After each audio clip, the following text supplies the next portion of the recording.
Good afternoon and very warm welcome to everyone once again in our CNE. Myself Perlin Deepak, trained cardiac assistant matron in UNMICRC Institute of Cardiology and Research Center. William Inthorn is considered the founder and father of modern ECG. The human heart produces an electric impulses by itself. As these electrical impulses pass through our heart, it generates an electrical current that separates over our body and reaches the skin. An ECG used to see how the heart is functioning. It mainly records how often the heart beats and how regular it beats. It can give us important information, for instance, about the possible narrowing of the coronary arteries, a heart attack, or an irregular heartbeat like atrial fibrillation. An electric cardiogram is one of the simplest and fastest tests used to evaluate the heart. Electrodes are placed certain spots on the chest, arm and legs. The electrodes are connected to an ECG machine by leads wire. An electrogram is a picture of the electric conduction of the heart by examining changes from normal on the ECG. Clinician can identify a multitude of cardiac disease processes. ECG are quick, safe and painless. It is a gold standard for diagnosis of cardiac arrhythmias. Allow for detection of the conduction abnormalities. Screening tool for ischemic heart disease during stress test, and it is an essential diagnostic test for patient with possible or established myocardial ischemia, injury or infarction. So, every nurse should be able to recognize basic electrogram rhythm such as a normal sinus rhythm, sinus tachycardia, atrial fibrillation, atrial flutter, heart block, ventricular fibrillation, and asystole. So, today our topic of CNE is ECG at glance. So, first off, I would like to Dr. Meena Parmar, clinical cardiologist, who will share the knowledge on basic of ECG and how to interpret the ECG step by step. Hello, good afternoon everyone. I am Dr. Meena Parmar and my topic in today's CNE is basics of ECG and how to interpret ECG step by step. So what is ECG? ECG is a basic diagnostic tool that measures and records the electrical activity of the heart. And why it is necessary to understand ECG? Because a basic knowledge of ECG will enhance the understanding of cardiology. Today it is an essential part of initial evaluation of patient presented with the cardiac complaint. ECG is one of the most vital and readily used screening tool for interpretation of cardiac rhythm, specifically to evaluate arrhythmias and also to evaluate ischemic heart disease, valvular heart disease, cardiomyopathy, chamber hypertrophy, pericarditis, etc. So let's see in detail about ECG. So the content which I am going to discuss today is what is 12-lead ECG, the normal waveforms, interval, segments and its importance, how to calculate heart rate in regular and irregular rhythm, and how to determine the axis, and lastly how to interpret the ECG and how to diagnose chamber enlargement. The invention of electrocardiograph by Dutch physiologist William Anthon in 1902, he gave a powerful tool to help them diagnose various forms of heart disease. Lead 1, 2 and 3 are Anthon's original leads. After that, Wilson invented central terminal precordial leads, and lead AVR, AVL, AVF were constructed by Goldberg and which was introduced in 1942. Now, how the ECG machine records the 12-lead ECG? The conventional ECG is recorded by applying the electrodes to the arms, legs and chest that represent the difference in electrical potential in the frontal and horizontal plane of the body. ECG machine produces a graphic representation of the electrical activity of the heart. At every beat, the heart is depolarized to trigger its contraction. The electrical activity is transmitted throughout the body and can be picked up on the skin. This is the principle behind the ECG. To get the 12-lead ECG, first we will see what is the normal placement of the ECG lead. And first you have to attach the leads to the four limbs: right arm, left leg, and left leg and right leg. The electrode which is attached to the right leg is a neutral lead and it has no role in ECG itself. Then attach 6 electrodes on precordium, that is V1, V2, V3, V4 and V5 and V6. So here we get 12 electrical views of the heart by using 10 electrodes according to the direction of the heart's electrical depolarization.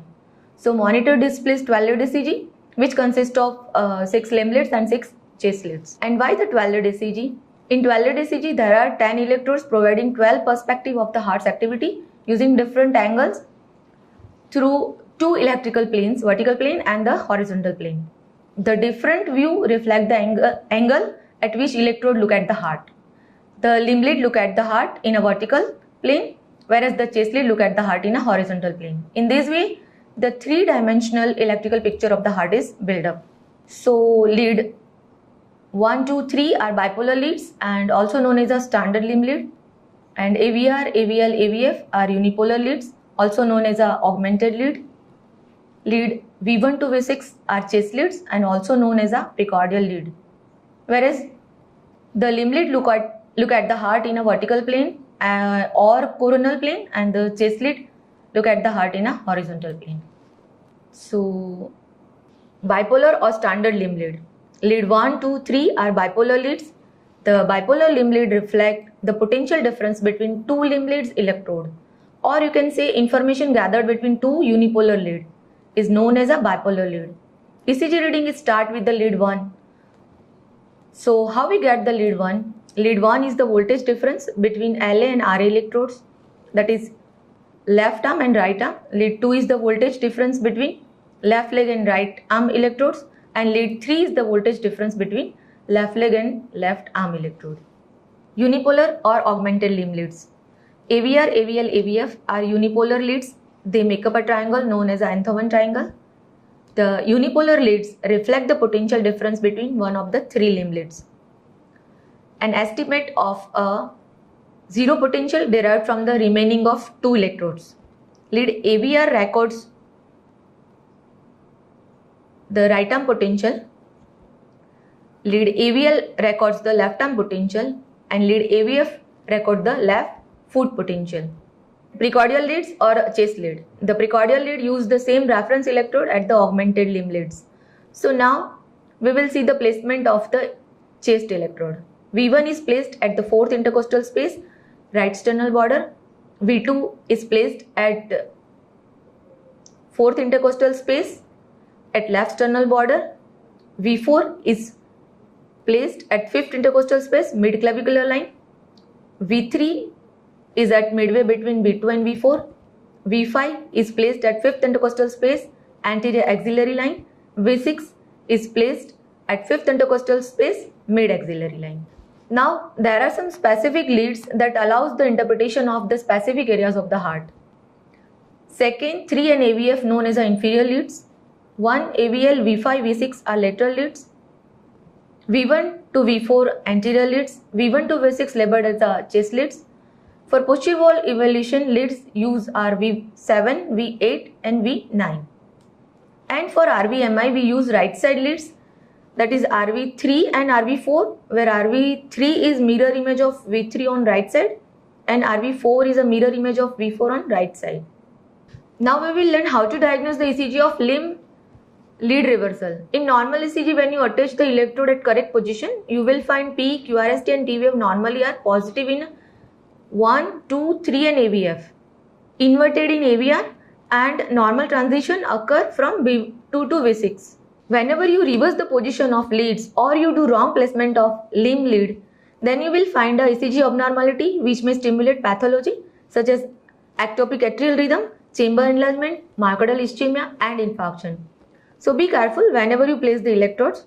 If you do a lead reversal like right arm electrode placed on left and left arm electrode on right arm, it has the following effect on ECG.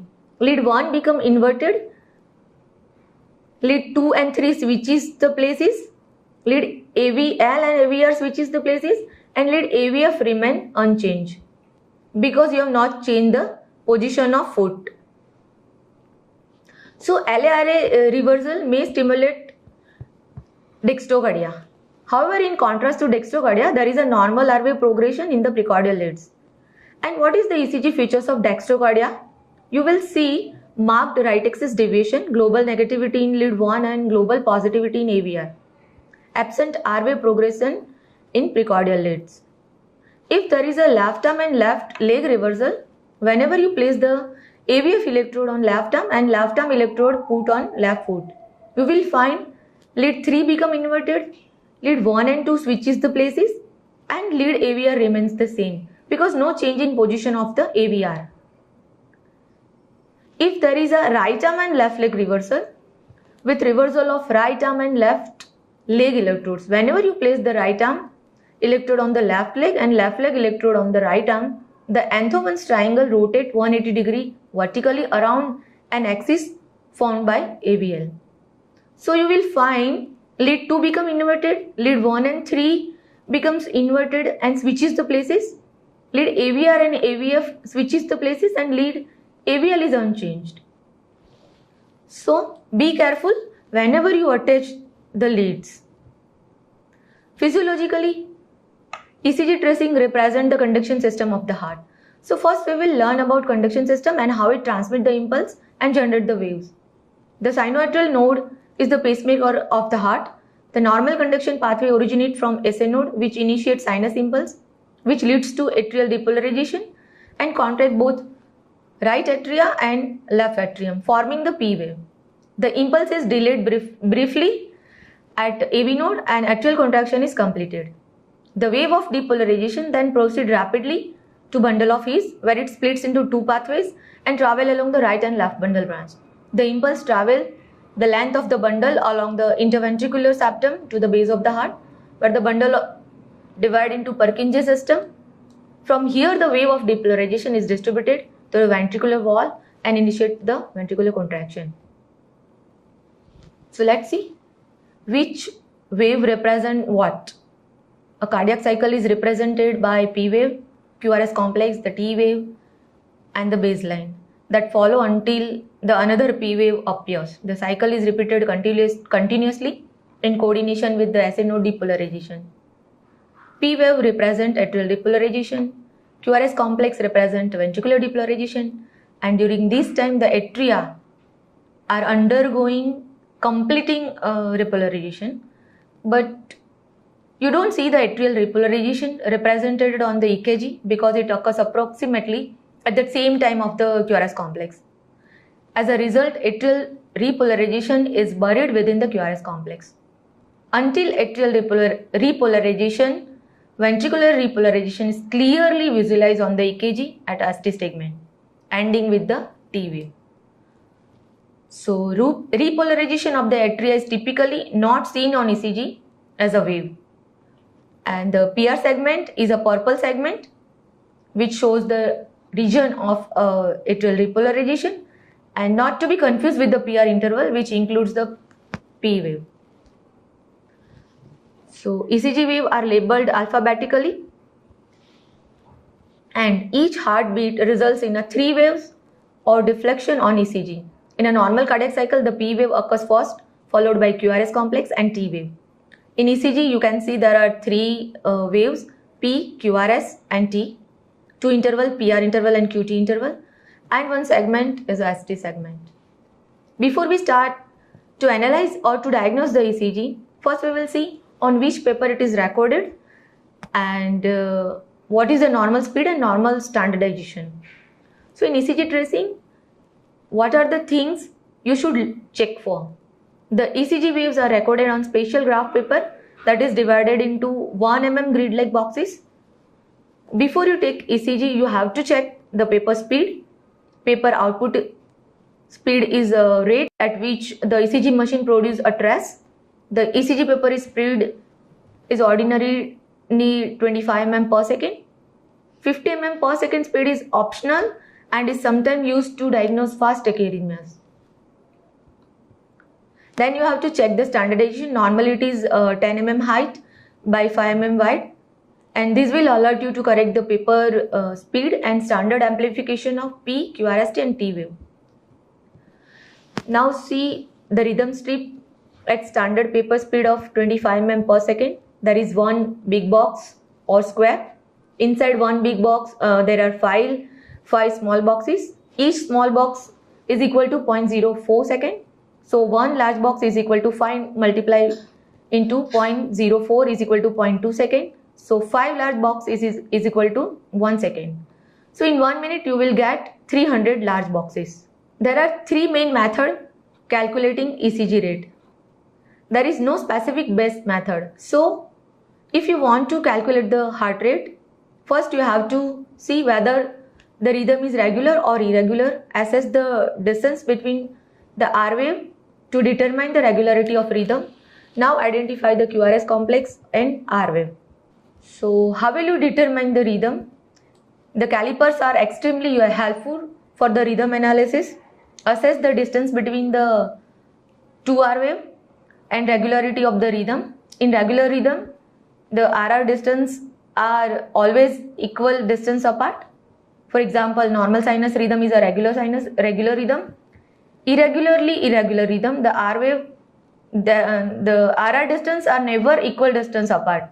For example, atrial fibrillation, it is an example of irregular rhythm. For regular rhythm, there are 2 methods for calculating heart rate. Large box method. Recall in previous slide that 300 large square is equal to 1 minute. In 1 minute, you will get the 300 large squares at a paper speed of 25 mm per second. So rate is equal to 300 divided by number of large square between the two RR interval. If there are 1 box, then heart rate is equal to 300 divided by 1. So 300 beat per minute is a heart rate. If there are 3 boxes, then 300 divided by 3 is equal to 100 beat per minute is heart rate. Now for small box method, formula is 1500 divided by number of small square between 2 RR interval. As you can see here, 1500 divided by number of small boxes between 2 RR interval is 25. So 1500 divided by 25. So heart rate is 60 beat per minute.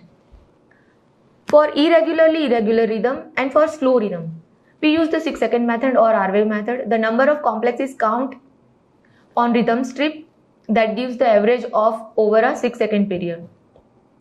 So you have to count the how many R wave in 6 seconds and multiply by 10.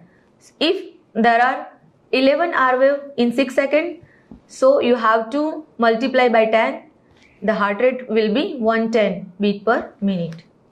Then you have to check there is a tachycardia or bradycardia. So first, normal heart rate is 60 to 100 beat per minute.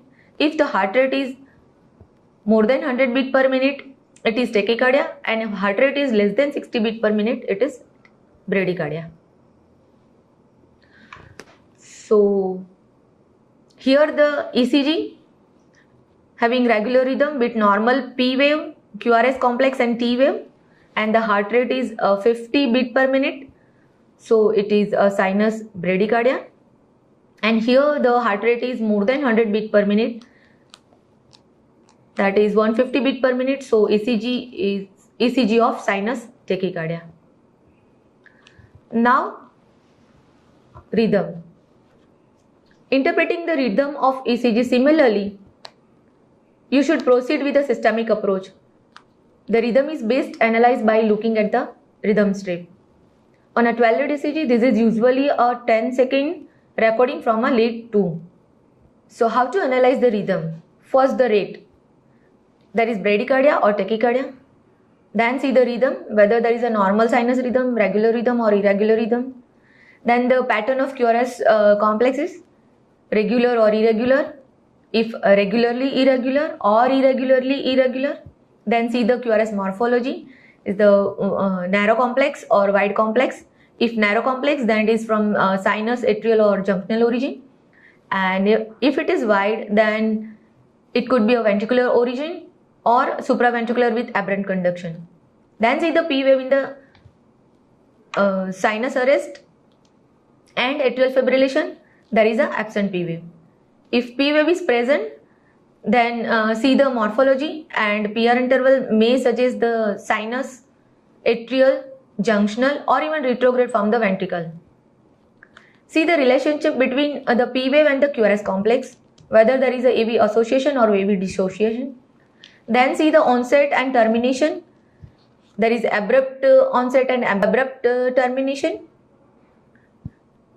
Then suggestive of reentrant process. If there is gradual, then suggests increased automaticity. I am not going to detail because as there is a separate lecture for the tachyarrhythmias.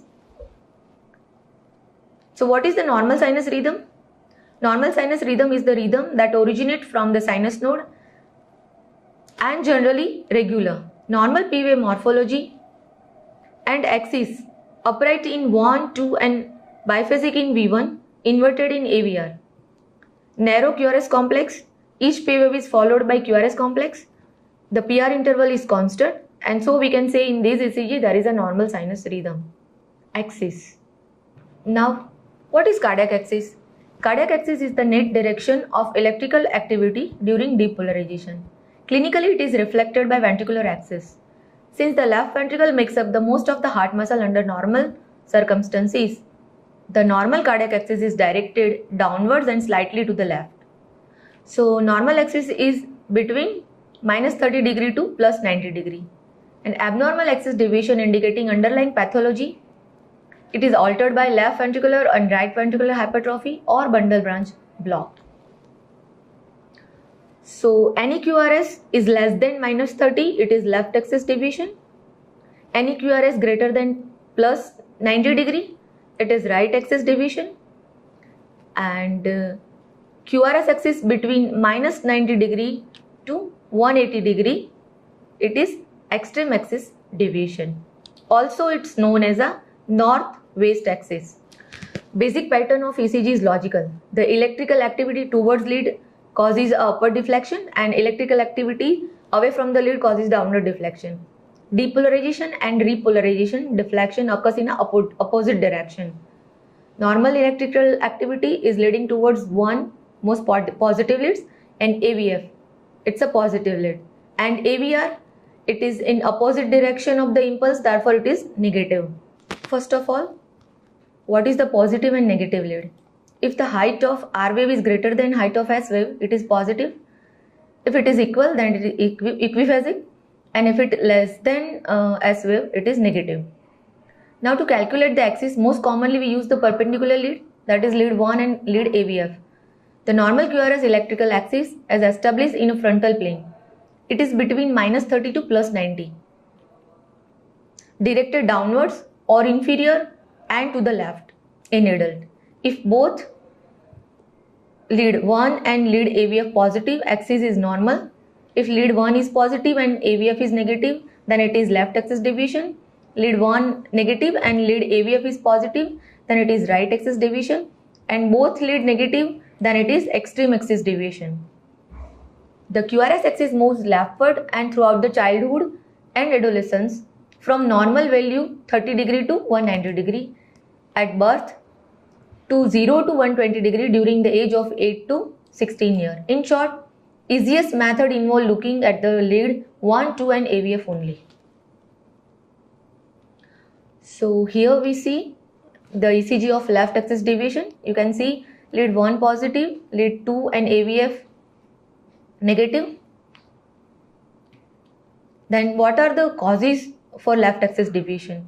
It can be normal variation, physiological, often with the age, mechanical shift such as expiration, and high diaphragm due to pregnancy and ascites or abdominal tumor will lead to left axis deviation. Then left ventricular hypertrophy, left bundle branch block, and due to primum atrial septum defect and in endocardial cushion defect, you will see or you will find left axis deviation. So an abnormal axis or axis deviation can give a clue to the possible pathology. This is the ECG of right axis deviation, lead 1 negative, lead AVF positive.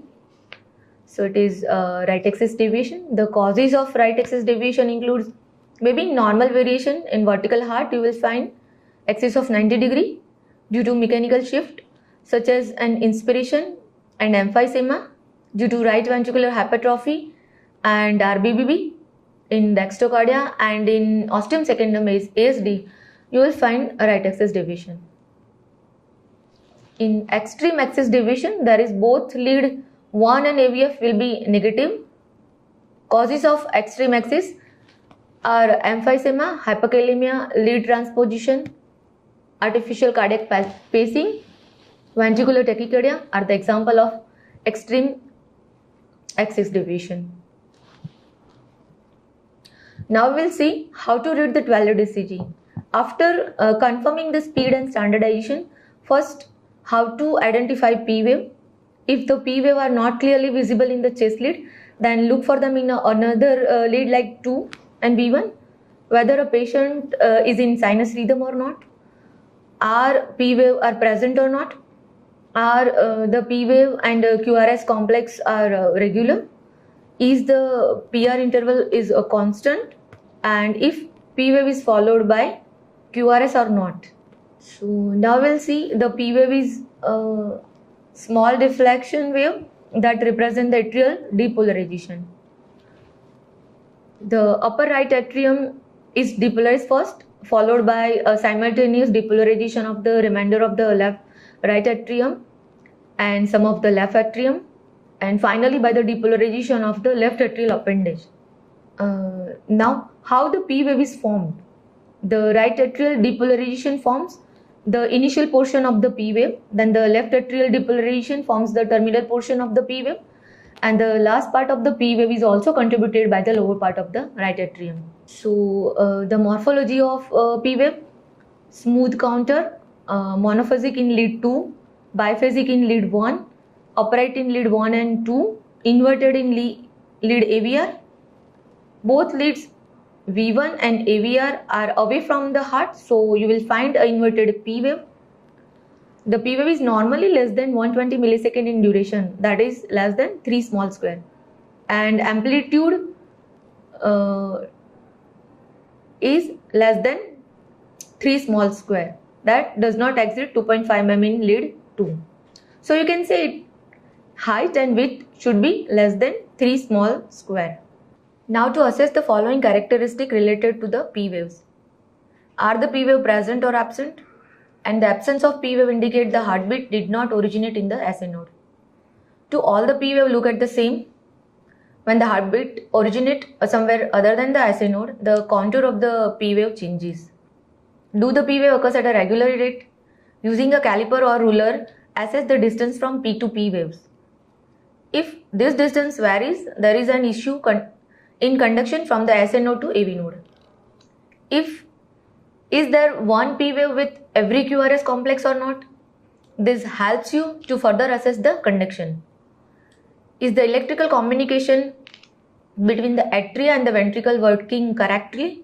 So what is abnormal P wave? See the P wave morphology first. Amplitude and duration should also be analyzed to determine the left and right atrial enlargement. Picked tall P wave in lead 2 indicate right atrial enlargement due to pulmonary hypertension, and bifid broad notched P wave in lead 2 indicate left atrial enlargement due to mitral stenosis. Then absent P wave. In atrial fibrillation and flutter, you will not find any P wave. So ECG features of atrial fibrillation are irregular rhythm, no P wave, absence of isoelectric baseline, and variable ventricular rate. QRS complex usually less than 120 millisecond. Fibrillatory waves may be present and can be either fine or coarse. ECG features of atrial flutter: short tooth pattern of inverted flutter waves in lead 2, 3 and AVF. Upright flutter wave in V1 that may resembles P wave. In this ECG, there is no P wave, irregular rhythm, narrow QRS complex. This is the hallmark of atrial fibrillation. Sometimes the baseline appears noisy and sometimes it appears entirely flat. However, if there are no P wave and QRS complex appears at randomly irregular interval, the diagnosis is atrial fibrillation. And here you will see 2 P wave. Whenever there is a double atrial activity that is seen in heart transplanted patient. So where you find 2 P wave. Now normal PR interval. The PR interval is measured from beginning of P wave to beginning of the QRS complex. Normal PR interval is 0.12 to 0.20 second, that is 3 to 5 small square. How to determine the PR interval? Measures the distance from beginning of P wave to beginning of QRS complex. When the PR interval is too long, there is a problem with the conduction from SN node to AV node. And a delay in assay to AV node, conduction is representative of a hard block. And what is the importance of the PR? Short PR levels may suggest WPW syndrome. The PR interval is also important in identification of the hard block also. You can find a prolonged PR that is more than 0.20 second in first degree AV block. But there may be other cause also, like drug induced prolonged PR, and PR interval prolongation can also occur due to disease in bundle branch. So here the ECG of first degree AV block, you can see there is PR interval that is more than 0.20 second and it is prolonged. Now the QRS complex. QRS complex represents the electrical depolarization of the ventricle and it is shown on ECG by a large complex of 3 wave Q, R and S wave. Together these 3 wave are called the QRS complex. The first negative deflection after P wave is called a Q wave. The first upward deflection called R wave and the negative deflection after R wave is a S wave. Normally the QRS voltage or amplitude is much higher than the height of the P wave. This is because ventricular depolarization involves a greater muscle mass and create a larger complex. The voltage of P wave and QRS complex is proportional to the total amount of muscle being depolarized, and higher than the normal voltage implies overgrowth of the muscle of the chamber. Since the left ventricle has a lot muscle than the right ventricle, the QRS complex primarily represent the electrical event of the left ventricle. Then determine the QRS duration. The ventricular depolarization shown in this ECG by a large complex of 3 wave, the Q, R and S wave. Together these 3 wave are called QRS complex and normal duration of QRS complex is less than 0.12 second. So here the ECG of abnormal QRS complex.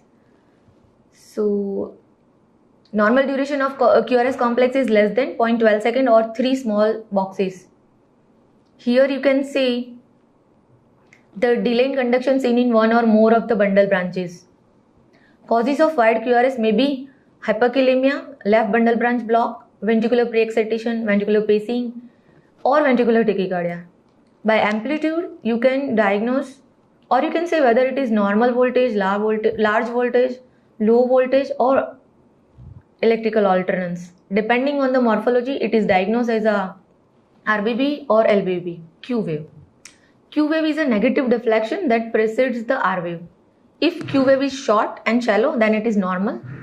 Small Q wave correspond to the depolarization of the interventricular septum. Q wave can also relate to the breathing and are generally small and thin. Pathological Q wave is seen in V1 to V3 leads and should be more than 2 mm deep, at least in 2 consecutive leads. They can also signal an old myocardial infarction, in which case they are big and wide. J point. It is the point at which the QRS complex ends and the ST segment begins. ST segment. The ST segment is the time between the end of QRS complex and the start of T wave. It reflects the period of zero potential between the ventricular depolarization and repolarization. Greater than 1 mm ST segment elevation or depression can be indicative of myocardial ischemia or injury. The ST segment is important because it can show whether ischemia or infarct is present. In general, an ST segment depression indicates ischemia, while ST segment elevation generally indicate infarction. Then importance of ST segment. Due to decreased blood flow to the myocardium leads to cardiac ischemia. Prolonged ischemia or more than 20 minutes longer period ischemia produce injury.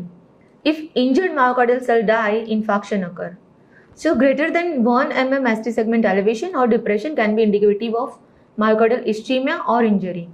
In normal ECG, the ST segment should not be elevated more than 1 mm in the standard lead or more than 2 mm in the precordial lead.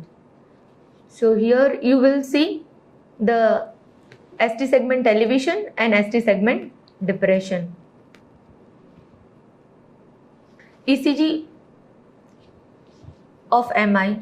Here you can see ST segment elevation in lead 2, 3, AVF and ST segment elevation also in ST segment depression in V1, V2 and V3, and also you can see 1 mm elevation in lead 4, 5 and 6 also. T wave. Ventricular repolarization is represented on the ECG by T wave. The normal T wave is usually in the same direction as the QRS except in the right precordial leads. Then T wave changes. Only inverted T wave with varying depth, very deep T inversion can appear after an episode of ischemia. Tall, peak, hyperacute T wave seen in the transmural ischemia and almost always seen in conjunction with the ST segment elevation. Then flattened T wave also due to ischemia. Whenever there is a biphasic T wave, see actually a positive or negative terminal portion of T wave. If the terminal portion of the T wave is positive, then it is positive. Then QT interval. QT interval should be measured from the beginning of QRS complex to the end of the T wave.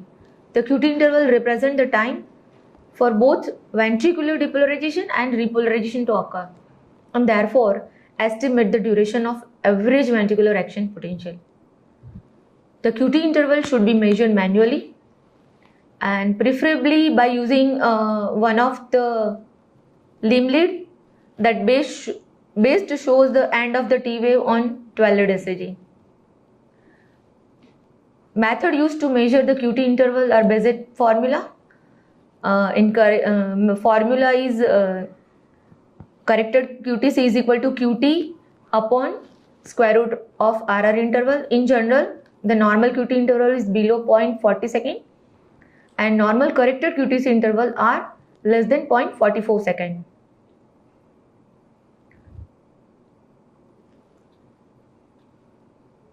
QTC is more than 500 is associated with an increased risk of torsade de pointe in polymorphic VT, and QTC is abnormally short if less than 350 millisecond. A useful rule of thumb is that normal QT is less than half of the receding RR interval.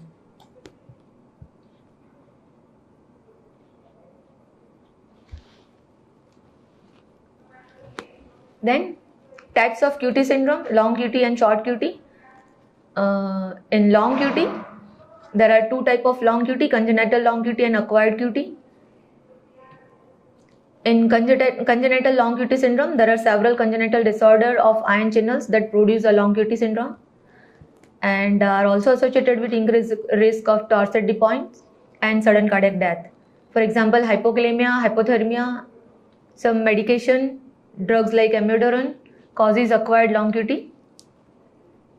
At present, there are no diagnostic criteria for short QT. The diagnosis is based upon the patient's symptoms like syncope or palpitation, or family history of syncope, sudden death, or atrial fibrillation at an early age. So these are the normal variation in ECG. Small Q wave and inverted T wave in lead 3 often disappear on deep inspiration. Occasional septal Q wave can be seen in other leads. ST elevation following S wave is common in lead 2 to 4 is quite normal. Differentiating this from pathological ST elevation can be difficult, and it relies on patient's history and availability of previous ECG. This repolarization abnormality are more common in young and athletes. T wave inversion is common in Africo-Caribbean blacks. U wave is a small extra wave following T wave and are seen in hypokalemic patient but can also represent a normal variant. Then ventricular extrasystole, no P waves, broad and abnormal QRS complex and T wave interspersed between normal sinus rhythm sometimes occur and do not require further investigation unless they are associated with symptoms. Now we will see the ECG of chamber enlargement of heart. We will see the interpreting the ECG of atrial enlargement and ventricular hypertrophy. Here, the P wave is small deflection wave that represent the atrial depolarization. The ECG pattern of right atrial enlargement may arise from dilatation, hypertrophy, or a conduction defect. The right atrium is rightward and anterior structure. So, right atrial enlargement results in an increase in anterior, rightward and inferior forces of early atrial activation. In the ECG of right atrial enlargement, you will find prominent P wave greater than 2.5 mm in height in limb leads, particularly in 2 and AVF, and in anterior leads such as V1. The initial P force is in lead 1, V1 is often more than 60 millisecond. Peaked tall P wave more than 2.5 mm in lead 2 indicate right atrial enlargement due to pulmonary hypertension. Here you can see P pulmonal, P wave amplitude is more than 2.5 mm in lead 2, 3 and AVF. Now causes of right atrial enlargement.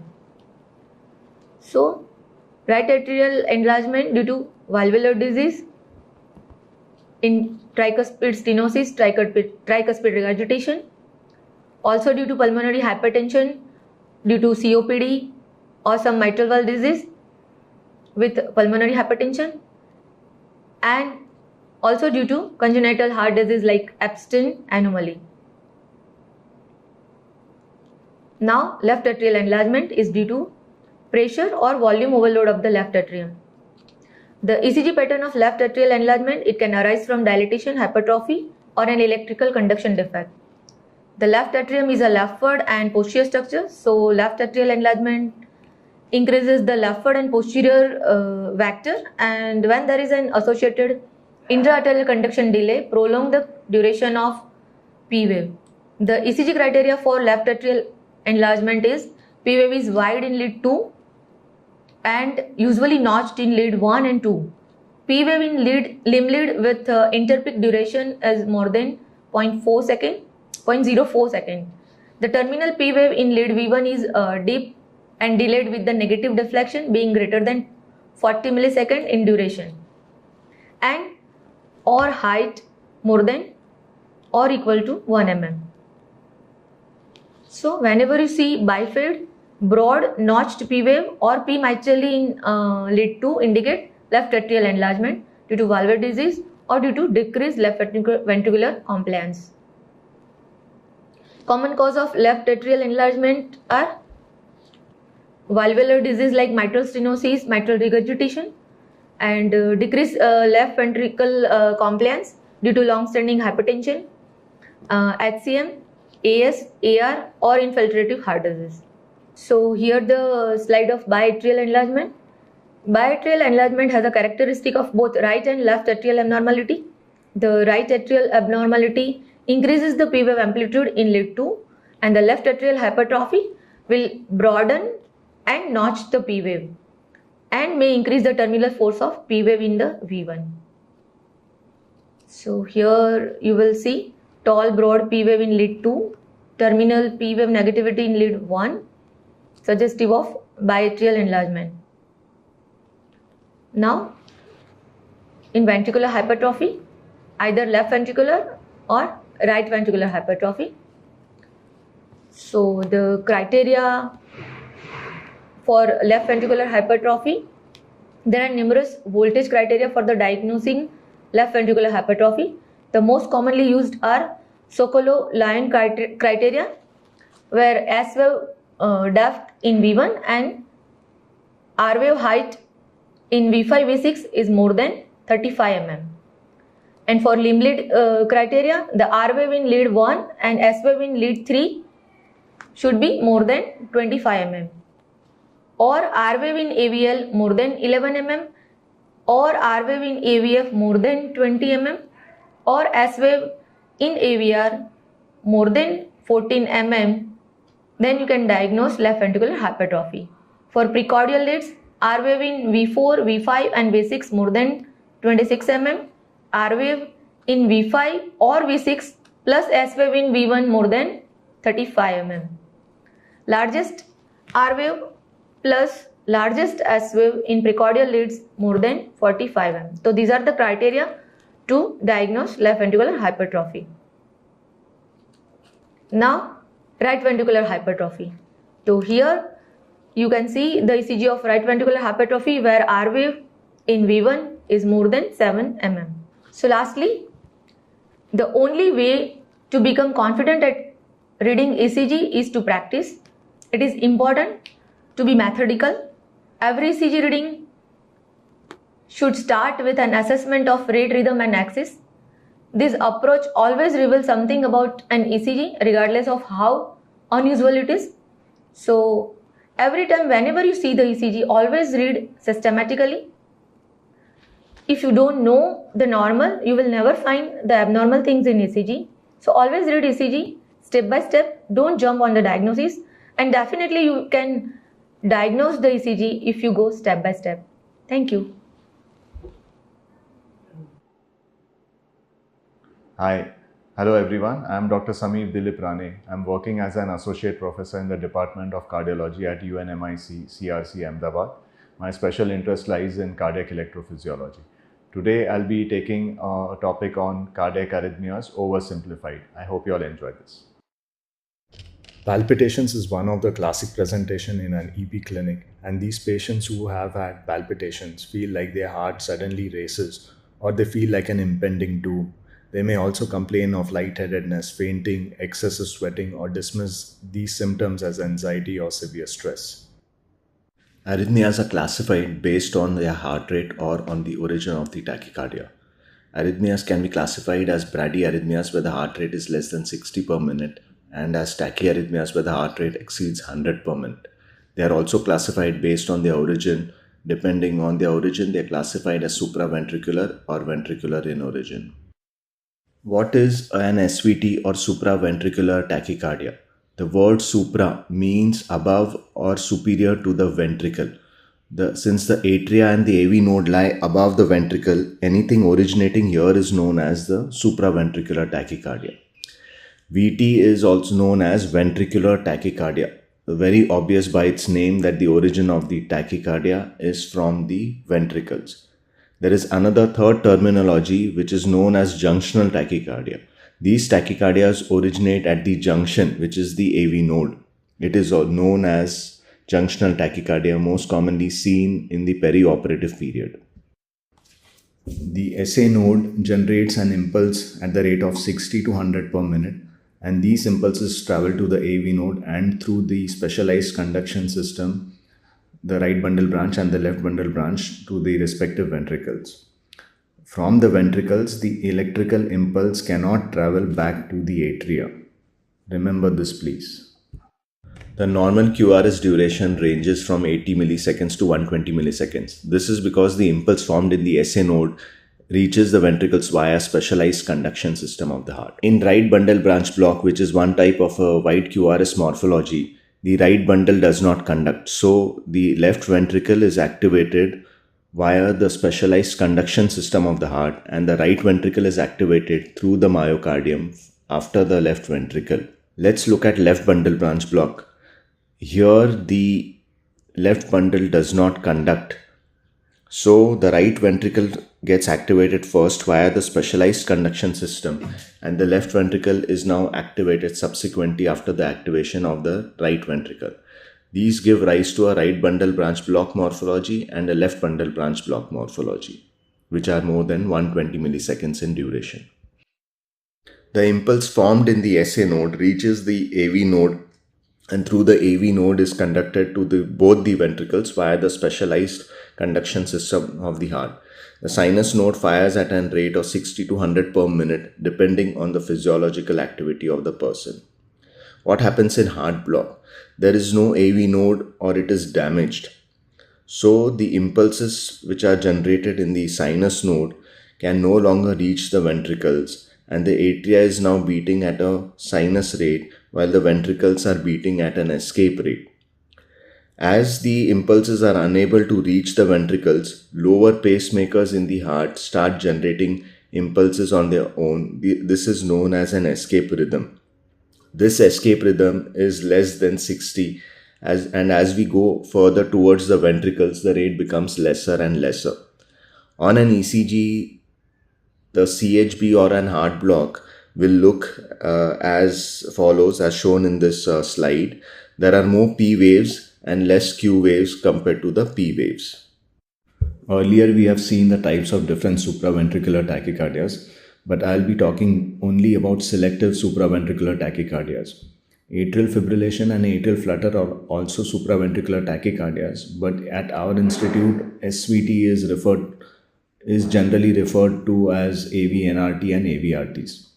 Let's look at what an ECG of atrial fibrillation and atrial flutter looks like. In atrial fibrillation and atrial flutter, both the rhythms can be irregular. The QRSs can be irregularly irregular, but the major difference is the morphology of the P wave. In atrial fibrillation, the P waves are absent, or smooth fibrillations are seen on the baseline, whereas in atrial flutter, a sawtooth-like appearance is seen, which is classical of a atrial flutter. Impulses are generated sequentially in normal sinus rhythm, and therefore you get proper P waves on an ECG. In atrial fibrillation, the atria are made to contract at the rate of more than 350 per minute, resulting in no coordinated activity and formation of smooth fibrillatory waves on ECG. In atrial flutter, the impulse travels around a scarred area and forms a vicious circle where it keeps entering the scarred area and then the normal atria. So it keeps moving in the atria to give proper P waves which are continuous, and they give an appearance of a sawtooth, and they are around 300 per minute. So why in atrial fibrillation and atrial flutter, when the atria are beating at such fast rates, the ventricles don't contract at the same rate as the atria? This is because of the natural protective properties of the AV node, which does not allow all the impulses generated in the atria during atrial fibrillation or atrial flutter to reach the ventricles. This is a natural protective mechanism of the AV node which protects the ventricles from the faster atrial rates during atrial fibrillation or atrial flutter. This is absent. This protective mechanism is absent in cases of accessory pathway, where all the impulses or majority of the impulses during atrial fibrillation or atrial flutter will reach the ventricles via the accessory pathway. We will look at one of the examples of a supraventricular tachycardia, which is very commonly seen at our hospital. This is known as WPW or pre-excitation. Many of you all must have heard about it. In WPW, there is pre-excitation or presence of an accessory pathway or an extra connection. In a normal heart, the PR varies from 120 to 200 milliseconds. That is because it travels, the ventricles are activated via the normalized conduction system of the heart. Now, when there is an accessory pathway, the PR will shorten because the impulse is now traveling to the ventricles and activating them via two pathways. So the time taken to activate the ventricles has now become less than 120. So in WPW or pre-excitation, there is PR which is of lesser than 120 milliseconds in duration. And on ECG, the isoelectric line, the straight line between the P and the QRS disappears, and the QRS becomes broad and begins immediately after the P wave ends. That broad QRS, beginning of the broad QRS, is known as a delta wave or pre-excitation. Pre-excitation gives rise to a form of supraventricular tachycardia, which is known as atrioventricular Reentrant tachycardia. Why atrioventricular reentrant tachycardia? Because it involves the atria and the ventricle, both. It is known as AVRT. So in AVRT, there is a presence of an accessory pathway. Normally, the impulse formed in the SA node travels to both the ventricles only via the AV node, and the impulse now, after activating the ventricles, cannot reach the atria. But when there is an accessory pathway, the impulse formed in the SA node reaches down to the ventricles via the AV node and is now able to travel through the accessory pathway to the atria, comes down to the AV node, activates the ventricle, again enters the accessory pathway, and so on. It can also go the other way, where the impulse formed in the SA node enters the ventricles via the accessory pathway and travels upwards to the atria via the AV node. This circle or short circuit which is formed reaches an heart rate of 180 or more than 180. These numbers are not fixed, but the heart rate is around 180 per minute or more. This diagram shows an ongoing AVRT where the impulse is going down the AV node to the ventricles, up via the accessory pathways to activate the atria, and again coming down to activate the ventricles. Now we give an AV node blocking agent which blocks the AV node. Now the AV node cannot take part in the tachycardia. The impulse which has gone up via the accessory pathway to activate the ventricles now gets blocked at the AV node and the tachycardia terminates. This is demonstrated in the ECG on your right side. Now let's try to understand ventricular arrhythmias. What we commonly see at our hospital are these three types of ventricular tachycardias. One has a repetitive same pattern throughout of broad QRS complexes. Then there is which is known as sustained monomorphic ventricular tachycardia. Then there are non-sustained forms. Non-sustained means it's more than 3 beats and less than 30 seconds. So on a Holter monitor, we have recorded NSVT, non-sustained ventricular tachycardias, which is seen in the middle of the three figures. The third one is a chaotic rhythm, which is known as a polymorphic ventricular tachycardia. We are familiar with this diagram.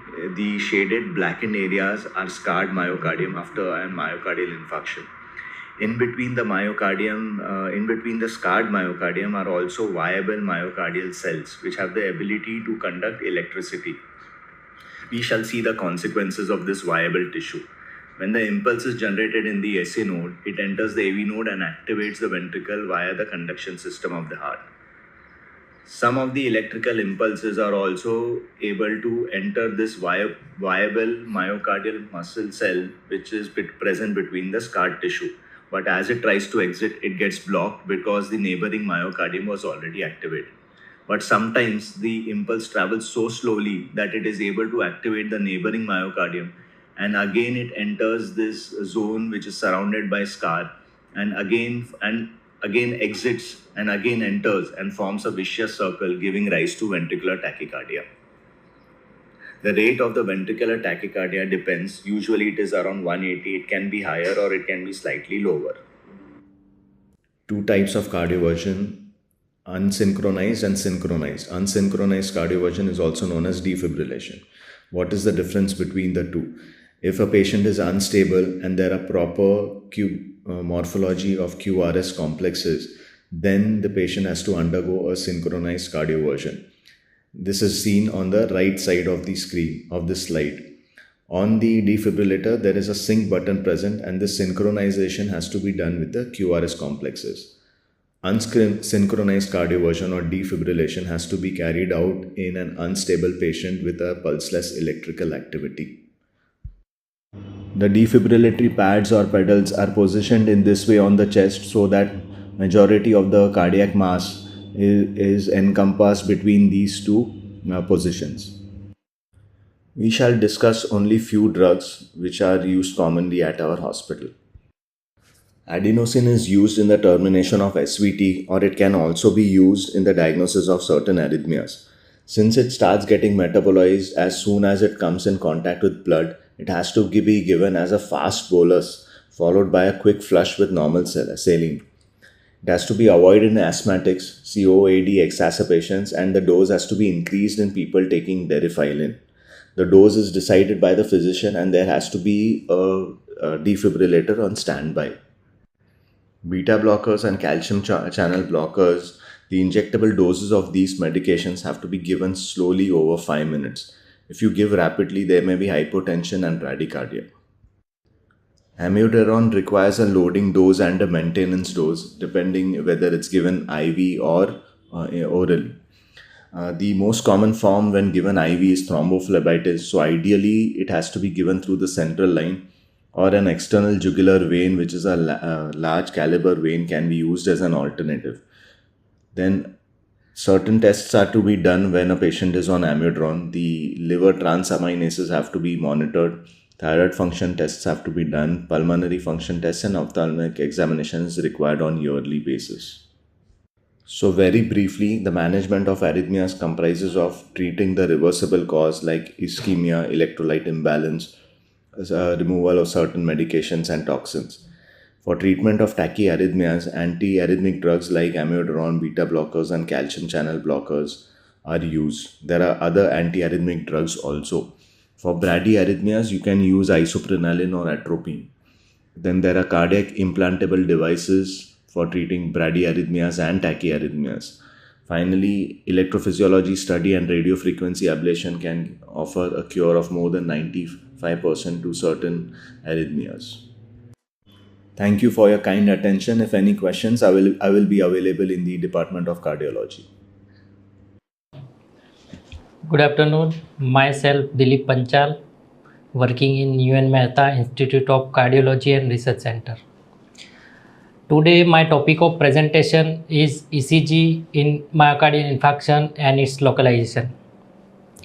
Before starting topic, first of all I would like to thanks to respected director sir and entire nursing team for giving me such a wonderful opportunity to participate in CNE. Today's session discussing points are following. First, layer of heart. Next, blood supply to the heart. Next, coronary artery and its branches. Next, we are discussing about normal 12 lead ECG. And finally, we are discussing about types of MI and ECG changes in different MI. Let's start. First, we are discussing about layers of heart. तो अगर हम heart के layers की बात करें तो 3 layers होती है हार्ट की, pericardium, myocardium and endocardium. Pericardium is outer most layer, myocardium is middle layer and endocardium is inner most layer.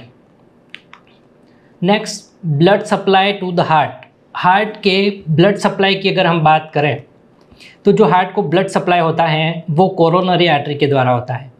Coronary artery जो कि एओर्टा के असेंडिंग एओर्टा से अराइज होती हैं. एओर्टा को अगर हम डिवाइड करें तो उसके 3 पार्ट होते हैं, ascending aorta, arch of aorta and descending aorta. Descending aorta को अगेन 2 पार्ट्स में डिवाइड करते हैं, thoracic aorta and abdominal aorta. तो जो हमारी कोरोनरी आर्टरी हैं वो असेंडिंग एओर्टा से अराइज होती हैं और ये हार्ट को ब्लड सप्लाई करती है. अब ये जो ब्लड सप्लाई करती है कोरोनरी आर्टरी हार्ट को, वो ड्यूरिंग डायस्टोल सप्लाई करती है और टोटल कार्डियक आउटपुट का approximately 250 to 300 ml blood supply करती है. यहाँ पे आप इमेज में देख पा रहे हो, ऊपर जो आपको दिख रहा है एओर्टा.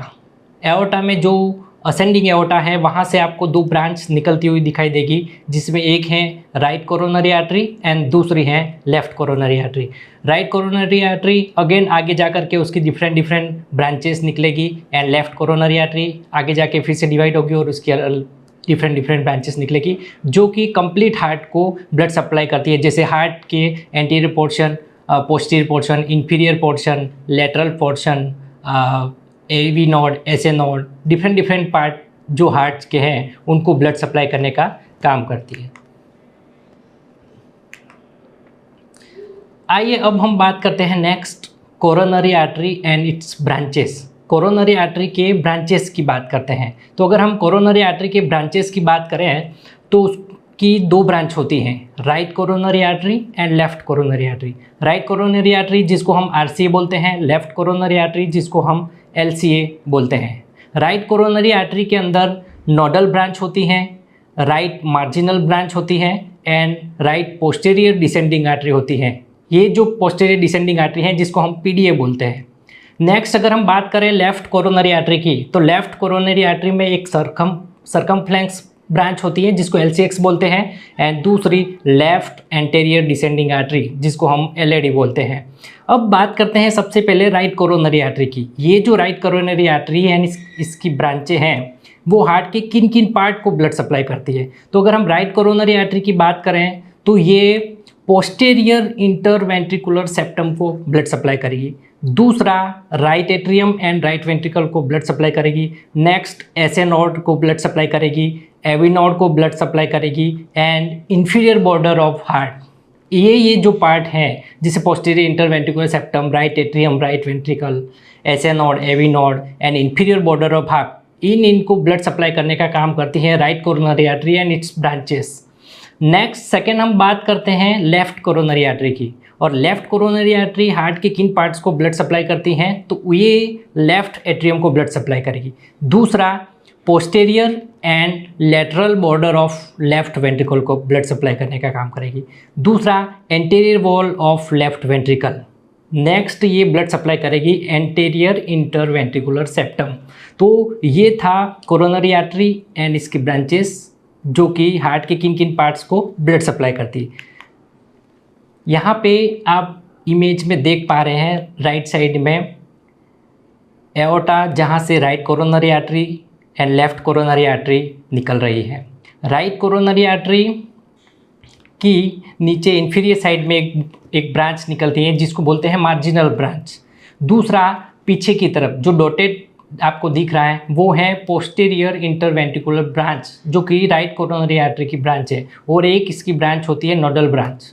दूसरी तरफ अगर हम बात करें लेफ्ट कोरोनरी आर्टरी की, तो लेफ्ट कोरोनरी आर्टरी से एक सर्कमफ्रेंस ब्रांच निकलती है जो कि पोस्टीरियर साइड जाएगी और आगे की तरफ आपको दिखाई रही वो है एंटीरियर इंटरवेंट्रिकुलर ब्रांच या फिर LAD, left anterior interventricular branch. तो इस तरह से हार्ट को कंप्लीट ब्लड सप्लाई होता है। Right atrium, right ventricle, left atrium, left ventricle, SA node, AV node, anterior portion, inferior portion, lateral portion, इस तरह से कुछ हार्ट को ब्लड सप्लाई होता है। आइए नेक्स्ट देखते हैं हम नॉर्मल ECG। अगर हम ECG की बात करें तो उसमें ECG पेपर पे हमें टोटल 12 लीड्स ट्रेस होती हैं। इन 12 लीड्स में से 6 प्रिकोर्डियल लीड्स होती है जिसको हम चेस्ट लीड्स भी बोलते हैं, जिसमें V1, V2, V3, V4, V5 and V6 होता है। नेक्स्ट लिम्ब लीड्स होती हैं जिसमें AVR, AVL, AVF lead first, second and third होती है। तो ये कुछ इस तरह से आप राइट साइड में यहाँ पे देख सकते हैं ECG जो कि नॉर्मल ECG है। अब ECG में वेव्स होती हैं जैसे P वेव है, Q वेव है, R, S and T wave है। इसमें एक P वेव होती है, QRS कॉम्प्लेक्स होता है एंड T वेव होता है। तो जब एबनॉर्मल ECG की बात करें, मायोकार्डियल इन्फार्क्शन की बात करें तो उस टाइम पे क्या है, हमें ST एलिवेशन देखने को मिलता है। तो आप यहाँ पे इमेज के अंदर देख सकते हैं कि जो S एंड T है वो एलिवेशन जो बेसलाइन है वहाँ से एलिवेटेड दिख रहा है, मतलब ये ST एलिवेशन शो कर रहा है राइट साइड में जो आपको इमेज दिख रहा है। दूसरी तरफ अगर हम बात करें यहाँ पे ST डिप्रेशन दिखाया गया है जिसमें आप देख सकते हैं जो बेसलाइन है वहाँ से S and T wave ST depression आपको यहाँ पे दिख रहा है। तो इस तरह से हम डिफ्रेंशिएट कर सकते हैं ECG के अंदर कि कहाँ पे ST एलिवेशन है, कहाँ पे ST डिप्रेशन है। दूसरा हमने बात की यहाँ पे नॉर्मल ECG 12 लीड्स की जिसमें क्या क्या वेव्स होती हैं वो सारी चीज़ें। आइए नेक्स्ट बात करते हैं हम MI के टाइप्स की। तो MI के टाइप्स की बात करें, मायोकार्डियल इन्फार्क्शन के टाइप्स की बात करें तो उसमें उसके पोजीशन के अकॉर्डिंग, उसके लोकेशन के अकॉर्डिंग उसको डिवाइड किया गया है। जैसे एंटीरियर वॉल MI जिसको हम AWMI बोलते हैं, दूसरा inferior wall MI IWMI, next है पोस्टीरियर वॉल MI जिसको PWMI बोलते हैं और नेक्स्ट होता है एंटेरोसेप्टल वॉल MI। तो ये कुछ टाइप होते हैं, लोकेशन के अकॉर्डिंग उसको डिवाइड किया गया है। सबसे पहले हम बात करेंगे यहाँ पे एंटीरियर वॉल MI के बारे में। यहाँ पे हम 1 बाय 1 देखेंगे। MI हैं जैसे डिफरेंट MIs हैं तो उसमें ECG चेंजेस क्या देखने को मिलते हैं हमें। एमआई के अंदर। दूसरा, उस ईसीजी का अगर हम एंजियोग्राफी करेंगे तो उसमें किस वेसल्स के अंदर हमें ब्लॉक देखने को मिलेगा, वो सारी चीज़ें हम यहाँ पे डिस्कस करेंगे। तो सबसे पहले हम यहाँ पे बात करते हैं एंटीरियर वॉल एमआई, AWMI के बारे में। एंटीरियर वॉल एमआई की अगर हम बात करें तो इसमें जो ईसीजी चेंजेस देखने को मिलते हैं वो V3 एंड V4 के अंदर ST एलिवेशन देखने को मिलेगा। दूसरा, लीड थर्ड एंड AVF जो हैं उसमें ST डिप्रेशन देखने को मिलेगा। आप यहाँ पे ईसीजी में देख सकते हैं V3 एंड V4 के अंदर आपको ST एलिवेशन दिख रहा है। दूसरा, लीड थर्ड एंड AVF के अंदर ST डिप्रेशन देखने को यहाँ पे मिल रहा है। एंटीरियर वॉल एमआई की अगर हम बात करें तो उसमें जो वेसल के अंदर ऑक्लूजन होगा, ब्लॉक होगी, वो होगी LAD, left anterior descending artery, left anterior descending artery. और अगर हम एंटीरियर वॉल एमआई की बात करें तो एंटीरियर वॉल एमआई में सबसे पुअरेस्ट प्रोग्नोसिस होता है एंटीरियर वॉल एमआई का, और सबसे ज़्यादा जो देखने को मिलता है वो भी हमें एंटीरियर वॉल एमआई देखने को मिलता है। अब इसका पुअर प्रोग्नोसिस क्यों होता है? क्योंकि जो LAD है ये हार्ट के मेजर पार्ट को ब्लड सप्लाई करती है। तो जो वेसल्स हार्ट के मेजर पार्ट को ब्लड सप्लाई करेगी वहीं ब्लॉक हो जाएगी, तो उसका जो प्रोग्नोसिस है वो भी बहुत ही पुअर प्रोग्नोसिस इसमें देखने को मिलेगा। अब अगर हम बात करें यहाँ पे एंटीरियर वॉल एमआई के एंजियोग्राफी रिपोर्ट की, एंजियोग्राम की रिपोर्ट की बात करें तो यहाँ पे आप देख सकते हैं LAD के अंदर 100% ब्लॉकेज आपको देखने को मिल रहा है। एंटीरियर वॉल एमआई था, उसका ECG देखा, उसके बाद हमने देखा यहाँ पे उसका रिपोर्ट, एंजियोग्राफी का रिपोर्ट, तो इसमें LAD के अंदर 100% ऑक्लूजन यहाँ पे देखने को मिल रहा है। ठीक है। दूसरा, एंटीरियर वॉल एमआई की बात करें तो उसमें लीड्स के अकॉर्डिंग उसके अलग अलग टाइप्स होते हैं। जैसे सेप्टल लीड्स की बात करें, V1 एंड V2 के अंदर अगर ST एलिवेशन आपको देखने को मिल रहा है तो वो शो करते हैं सेप्टल वॉल एमआई। दूसरा, अगर V3 एंड V4 के अंदर एलिवेशन देखने को मिल रहा है तो वो शो करेंगे एंटीरियर वॉल एमआई को, और V5 एंड V6 के अंदर ST एलिवेशन है तो वो लेटरल वॉल एमआई को शो करेंगे। नेक्स्ट हम बात करते हैं इंफीरियर वॉल एमआई के बारे में। इंफीरियर वॉल एमआई की बात करें तो इंफीरियर वॉल एमआई के अंदर जो ECG चेंजेस देखने को मिलते हैं उसमें हमें lead second, third and AVF के अंदर ST एलिवेशन देखने को मिलेगा। दूसरा, जो लीड 1 एंड AVL हैं उसमें ST डिप्रेशन देखने को मिलेगा। यहाँ पे आप जो ECG देख पा रहे हैं इंफीरियर वॉल एमआई का, इसमें lead second and third and AVF में ST एलिवेशन दिख रहा है। दूसरा, इसमें लीड 1 एंड AVL के अंदर ST डिप्रेशन देखने को मिल रहा है। तो ये जो ECG है वो है इंफीरियर वॉल एमआई का, इंफीरियर वॉल एमआई का ECG है। अब इंफीरियर वॉल एमआई की बात करें तो इसमें जो ब्लॉक हो सकती है वो 3 वेसल्स ब्लॉक हमें देखने को मिल सकती है। इसमें एक होगा राइट कोरोनरी आर्टरी RCA, दूसरा LCX एंड तीसरा इसमें LAD समटाइम देखने को मिलता है। अगर हम बात करें यहाँ पे राइट कोरोनरी आर्टरी ऑक्लूजन की तो वो मैक्सिमम 80% केसेस के अंदर, अगर इंफीरियर वॉल एमआई है तो 80% केसेस के अंदर हमें राइट कोरोनरी आर्टरी RCA के अंदर ब्लॉक देखने को मिलेगा। और अगर हम बात करें LCX की तो उसमें 18% चांसेस होते हैं, 18% केसेस के अंदर हमें देखने को मिलता है LCX के अंदर ब्लॉकेज, और 2% चांसेस होते हैं LAD के अंदर ब्लॉक होने के चांसेस। इंफीरियर वॉल एमआई की अगर हम बात करें तो इसका जो प्रोग्नोसिस है वो एंटीरियर वॉल एमआई के कंपैरिजन में थोड़ा अच्छा प्रोग्नोसिस है इसका इंफीरियर वॉल एमआई का। इसकी जो हॉस्पिटल मोर्टेलिटी है वो ओनली 2 to 9% हॉस्पिटल मोर्टेलिटी है इंफीरियर वॉल एमआई की। यहाँ पे ये देखते हैं हम एंजियोग्राम, इंफीरियर वॉल एमआई के एंजियोग्राम की बात करें तो यहाँ पे आप देख सकते हैं इंफीरियर वॉल एमआई है, उसमें एंजियोग्राफी करके हमने देखा तो उसमें RCA के अंदर ब्लॉक 100% RCA में ब्लॉकेज हमें देखने को मिल रहा है यहाँ पे। तो उसमें 3 वेसल्स ब्लॉक हो सकती है, जैसे right coronary artery, LCX and LAD।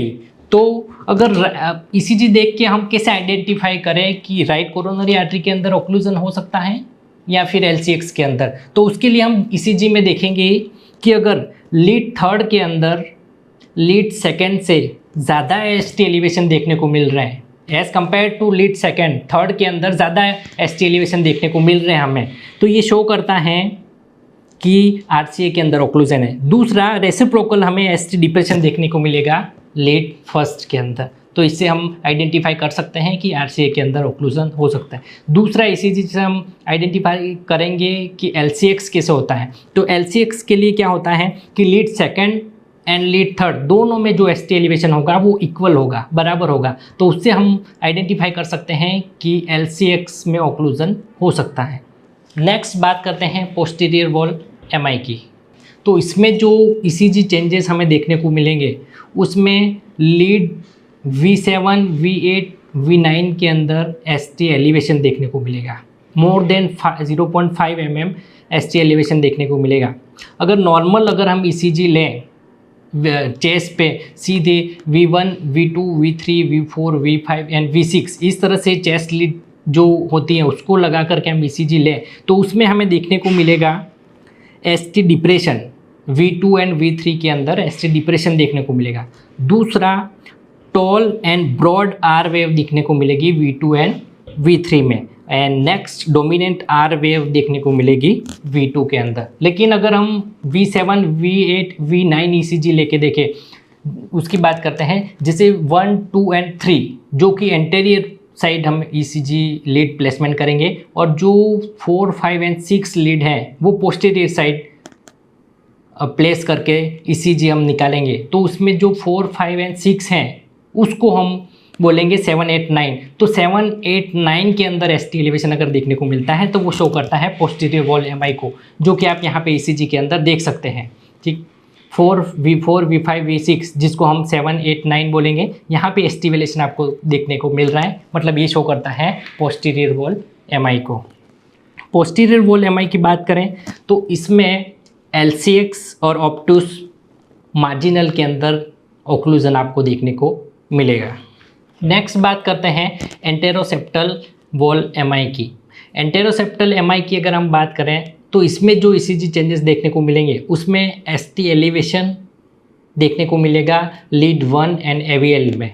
दूसरा, V1 to V6 यहाँ पे भी ST एलिवेशन आपको देखने को मिलेगा, तो ये शो करेगा आपको एंटेरोसेप्टल वॉल MI। यहाँ पे ECG देख पा रहे हैं, इसके अंदर आप देखेंगे कि लीड 1 एंड AVL के अंदर ST एलिवेशन दिख रहा है। दूसरा, 1 to 6, V1 to V6 यहाँ पे ST एलिवेशन आपको यहाँ पे देखने को मिल रहा है। तो इस तरह के कुछ ECG चेंजेस हमें देखने को मिलते हैं, और ये चेंजेस देख के हम आइडेंटिफाई कर सकते हैं कि कौन सा MI है, एंटीरियर वॉल MI है, पोस्टीरियर वॉल MI है, इंफीरियर वॉल MI है, या फिर लेटरल एंटेरोसेप्टल किस टाइप का MI है। और उसके अकॉर्डिंग हम बता सकते हैं ECG देख के कि अगर एंटीरियर वॉल MI है तो कौन सी वेसल्स के अंदर ओक्लूजन होगा, ब्लॉकेज होगा। पोस्टीरियर वॉल MI है तो कौन सी वेसल्स के अंदर ब्लॉक होगा और ओक्लूजन देखने को हमें मिलेगा। आई होप कि आपको ECG में जो चेंजेस इस देखने को मिलते हैं डिफरेंट MIs के अंदर वो समझ में आया होगा, और इसका क्लिनिकल में आपको बहुत ही बेनिफिट होगा। Thank you. Okay, Good evening, everyone. On behalf of our institute and our nursing team, I thank all the speakers, Dr. Meena Parmar, Dr. Samir Rane, and Dilip Brother, for sharing their valuable knowledge with us about ECG. Help nurse to understand ECG better to use it in our practice. I would like to thank our management for continued support for our CNE and encourage us to get higher and better education. Finally, a big thanks to audience for attending our CNE. Thank you so much, everyone. Thank you. Good afternoon.